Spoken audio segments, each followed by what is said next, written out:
Good morning. সকালবেলায় এক glass গরমাগরম চা, তার সঙ্গে একটু মুড়ি নিয়েছি। তো এটা দিয়েই সকালটা শুরু করলাম।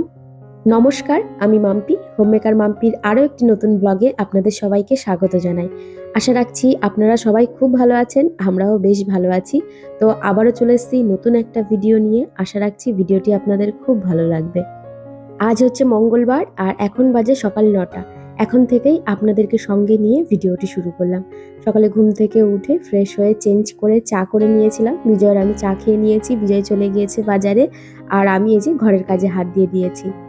বাবুকে তুলে দিয়েছি, ও ফ্রেশ হতে গিয়েছে, ও একটু লেটে উঠলো, আমরা অনেকক্ষণ আগেই উঠেছি। তো যাই হোক, এই ঘরটা আগে গুছিয়ে দিচ্ছি, তারপরে বাবু এই ঘরে পড়তে বসবে। আজ একটা স্পেশাল দিন রয়েছে, সেটা হচ্ছে আজকে বাবা ও মায়ের বিবাহবার্ষিকী। প্রত্যেক বছরই বিবাহবার্ষিকীতে আমরা সবাই এক জায়গায় হয়ে খাওয়া দাওয়া করি। প্রত্যেকবার বিবাহবার্ষিকীতে বাবা আমাদের ডাক দেয়, তো সবাই এক জায়গায় হয়ে বাপের বাড়িতে খাওয়া দাওয়া করা হয়। তবে এই বছরটা একটু ব্যতিক্রম, কারণ বাড়িতে লেগেছে মিস্ত্রি। আর আপনারা জানবেনই বাড়িতে মিস্ত্রি লাগলে বাড়ি ঘরের অবস্থা কিরকম হয়। আপনাদেরকে তো এর আগে দেখিয়েছি বাপের বাড়িতে ওপরে ঘর করা হচ্ছে। আর বাড়িতে মিস্ত্রি লাগলে সিমেন্ট বালির কাজ হলে পরে ঘর বাড়ি ভীষণ নোংরা হয়। আর মা ওইগুলো পরিষ্কার করতে করতেই সারাদিন একেবারে বেহাল হয়ে যায়। সেই কারণেই মাকে আমি বলেছি কোনো রকম ঝামেলা করার দরকার নেই, এই বছরটা আমি রান্না করে পাঠাবো।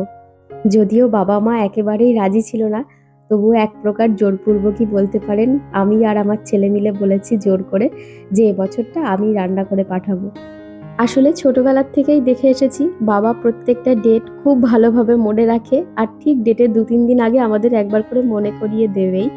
আর প্রত্যেক বছরে বড় হোক কিংবা খুব ছোট করে হোক, এই বিষয়গুলোকে একটু আমরা সবাই মিলে ঘরোয়াভাবে একটু সেলিব্রেট করেই থাকি। আমার বার্থডে, ভাইয়ের বার্থডে আর বাবা মায়ের বিবাহবার্ষিকী, প্রত্যেক বছরে এই 3টে ডেট আমার বাবার খুব ভালো করে মনে থাকে। আর এই সময়গুলোতে আর কিছু হোক আর না হোক, সেই দিনটার আমাদের মেনু ছোটবেলাতে এটাই হতো, মাংসটা তো হবেই হবে, তার পাশে পায়েস তো থাকেই, আর তার সঙ্গে সন্ধ্যাবেলায় হতো লুচি। আমরা যখন ছোট ছিলাম আমাদের বার্থডের দিনকেও স্যার পড়াতে আসতো, আর স্যারকে যথারীতি বাড়িতে পায়েস লুচি টুচি করলে, মাংস টাংস করলে স্যারকে দেওয়া হতো। আর স্যার আমাদের সামনে বসে খেত, আর আমরা তখন পড়তাম। আমরাও অপেক্ষা করতাম যে কখন ছুটি হবে, তারপর আমরাও খেতে পাবো। সেই পুরোনো দিনের কথাগুলো মনে পড়লে এত ভালো লাগে, মনে হয় যেন এই তো কদিন আগেকার কথা, কত তাড়াতাড়ি সময় পেরিয়ে যায়। এখন তো আমাদের ছেলেপেলেই কত বড় হয়ে গেছে। এই কথাটা বলতে বলতে হঠাৎ করে আমার মুনমুন মুখার্জির কবিতার সেই লাইনটা মনে পড়ে গেল, একদিন সকালবেলায় জানালাটা খুলে দেখবেন বয়স হয়ে গেছে, ব্যাস বেলা ফুরোলো। সত্যি করেই সময়টা যেন কিভাবে জলের মতো পেরিয়ে যাচ্ছে। যাই হোক, সময় তো আর ধরে রাখার ক্ষমতা আমাদের কারোর মধ্যে নেই। তবে যে সময়টা কাটাচ্ছি বা যে সময়ের মধ্যে দিয়ে এখন যাচ্ছি, সেই সময়টাও ভবিষ্যতে যে স্মরণীয় হয়ে থাকবে, সেটা ভেবেই যদি আজকের দিনটাও খুব ভালোভাবে খুশি মনে কাটাতে পারি, তাহলে বর্তমান আর ভবিষ্যৎ দুটোই খুব ভালো যাবে। তো চলুন, কথা বলতে বলতে আমার ঘরের কাজ প্রায় হয়ে গেছে। ওই ঘরটা গুছিয়ে পরিষ্কার করে দিয়ে এসেছি, এবার এই ঘরের জানালাটা খুলে বিছানাটাও গুছিয়ে দেব। ওদিকে বাবু বলছে যে আমার খিদে পেয়েছে, ওকে একটু ব্রেকফাস্ট কিছু করে দেবো। চলুন, অনেক দিন বাবু ম্যাগি খায় না, তো ভাবলাম আজকে একটু সকালে ম্যাগিই করে দিই ওকে। তো আমি এখন ম্যাগি বানাবো, আগারোর যে মাল্টিকুক কেটেলটা রয়েছে তো সেটার মধ্যেই বানাবো। আর এই ইলেকট্রিক কেটেলটা এত ইউজফুল, আমি তো অনেক দিন ধরে ব্যবহার করছি, ভীষণ ভালো। এই ইলেকট্রিক কেটেলটার মধ্যে এগ বয়েল, যে কোনো ভেজিটেবল স্টিম করা বা যে কোনো কিছু কুক করা খুব ইজি, ভীষণ চটজলদি হয়ে যায়। আর এটা ক্লিন করাও ভীষণ ইজি, তার পাশাপাশি এটা যে কোনো জায়গায় ক্যারি করে নিয়ে যাওয়াও ভীষণ ইজি। যাই হোক, আজকে অনেক দিন পর বাবুকে একটু ম্যাগি করে দিচ্ছি। আর এই শীতের সময় দেখবেন ম্যাগি খেতে ভীষণ ভালো লাগে। বাবু আমাকে বলল যে মা একটু সুপি সুপি করে করে দিও, তো সেইভাবেই ম্যাগিটা করে দেবো। আর এদিকে দেখতেই পাচ্ছেন কত তাড়াতাড়ি ফুটেও উঠেছে, খুব চটজলদি এর মধ্যে কুক হয়ে যায়। তো চলুন, আমার ম্যাগি রেডি হয়ে গেছে, বাবুকে এখন দিয়ে দেবো। এই প্রোডাক্টটি আপনারা যদি বাই করতে চান, আমার ডিসক্রিপশনে লিঙ্ক দেওয়া থাকবে, তো চাইলে ওখান থেকে বাই করতে পারেন। তো চলুন, ম্যাগিটা ঢেলে নিয়েছি, এবার বাবু পাশের ঘরে পড়তে বসেছে, ওকে দিয়ে আসি ম্যাগিটা। শীতের সময় এরকম গরম গরম বেশ সুপি সুপি ম্যাগি হলে কিন্তু খুব ভালো লাগে খেতে। বাবুকে দিয়ে আসছি, দেখুন ওর একগাল হাসি। আসলে বাড়িতে ম্যাগি খুব কম করে দেওয়া হয়, আর বাচ্চারা সচরাচর এই ধরনের জিনিস খেতে এমনিই খুব ভালোবাসে। তো ও পেয়ে তো খুব খুশি। তো চলুন ও খাক, ওদিকে বিজয়ও বাজার থেকে চলে এসেছে, রান্নার প্রস্তুতি নেওয়া যাক। ওদিকে বিজয় তো বাজার থেকে অনেকক্ষণ আগেই চলে এসেছে, তারপরে আমরা দুজন মিলে মাংসের মশলার প্রস্তুতি নিচ্ছিলাম। আসলে মাংস রান্না করতে গেলে সব থেকে যেটার বেশি সময় লাগে সেটা হচ্ছে রসুন ছুলতে। তো বিজয়কে সেই দায়িত্বটাই দিয়েছিলাম, ওকে বললাম তুমি একটু রসুনগুলো ছুলে দাও, ততক্ষণ আমি বাকি কাজগুলো করে নিই। বাকি কাজ বলতে আলু ছুলে আলু কেটে নিয়েছি, আর এদিকে আদা, লঙ্কা, টমেটো সবকিছু কেটে গুছিয়ে ধুয়ে জোগাড় করে নিয়েছি। এবার সবকিছু দিয়ে খুব সুন্দর একটা পেস্ট বানিয়ে নেব স্মুথ। মাংসের মশলাটা রেডি করতেই যতটুকু সময় লাগে, তারপরে মাংস চাপিয়ে দিলে আস্তে আস্তে ঠিক রান্নাটা হয়েই যাবে। যদিও মাটন করতে সময়টা একটু বেশি লাগে, কারণ অনেকক্ষণ ধরে কষাতে হয়। তবে আমি এখনো মাংসটা ধুইনি, তো মশলাটা রেডি করে নিয়ে তারপরে একবারে মাংসটা ধুয়ে মাংসটা রান্না বসিয়ে দেবো। এদিকে খুব সুন্দর করে মশলাটা স্মুথ পেস্ট বানিয়ে নিয়েছি, তবে আমার মনে হচ্ছিল যেন মশলা একটু বেশি হয়ে গেছে, সেই কারণে আমি একটু কন্টেনারে করে তুলে রাখছি। নেক্সট দিন যদি ডিমের ঝোল বা চিকেন টিকেন করি তাহলে আমার এই মশলা দিয়েই রান্না হয়ে যাবে। যদিও মশলা পেস্ট বানিয়ে ফ্রিজে 4-5 দিন ধরে স্টোর করে রাখতে আমি একদমই পছন্দ করি না, কারণ আমি একদম টাটকা টাটকা পেস্ট করেই রান্না করতে বেশি পছন্দ করি, আর তাতে না টেস্টটাও ভীষণ ভালো আসে। কারণ আদা রসুন পেস্ট করে রেখে দিলে পরে তার যে স্ট্রং ফ্লেভারটা আমার মনে হয় একটু কমে যায়। তবে যাদের সময়ের অভাব তারা তো করতেই পারে। তবে পেস্ট বানিয়ে ফ্রিজে স্টোর করে রেখে খাওয়াও অনেক ভালো, ওই দোকান থেকে ওই জিঞ্জার গার্লিকের পেস্ট কিনে খাওয়ার থেকে।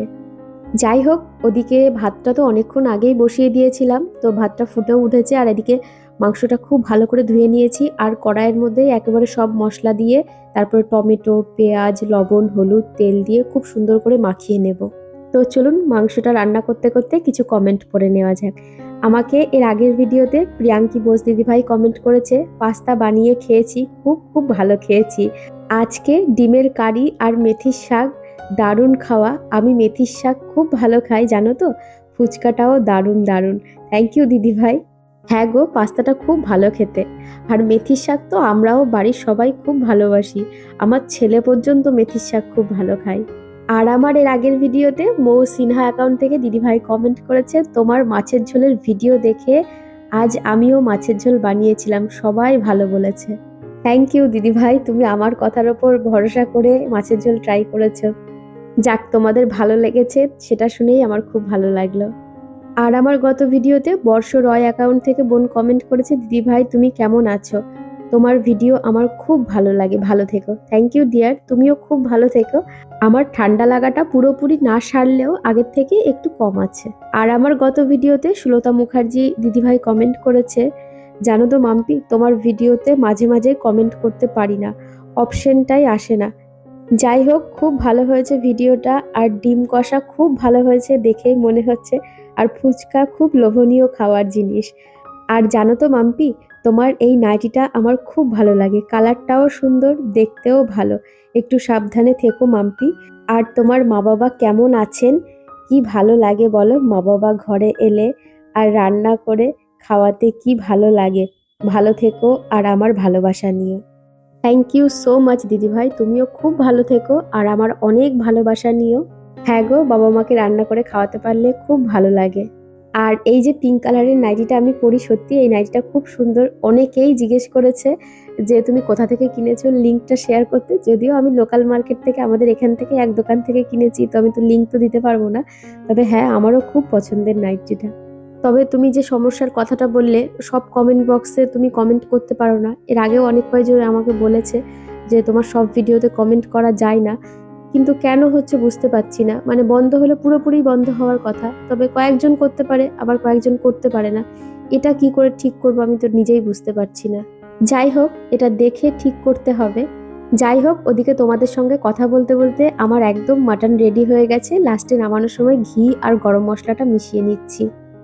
একদম কষা কষা করে মাটন করেছি, এত ভালো খেতে হয়েছিল। একদম ঝাল টাল একদম বেশ চড়া চড়া ছিল, খুব ভালো খেতে হয়েছিল আজকের মাংসটা।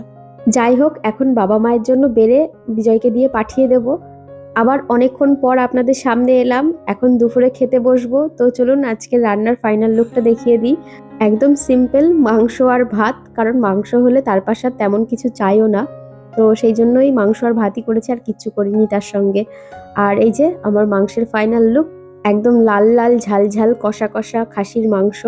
আজকের দুপুরের খাওয়াটা তো একেবারে জমে গিয়েছিল। তো চলুন ভিডিওটা আর বেশি বড় করব না। আর আজকের ভিডিওটা কেমন লাগলো অবশ্যই কমেন্ট করে জানাবেন, ভালো লাগলে একটি লাইক করবেন। আবারও দেখাবে নতুন একটা ভিডিও নিয়ে, ততক্ষণ সুস্থ থাকবেন, ভালো থাকবেন, টাটা।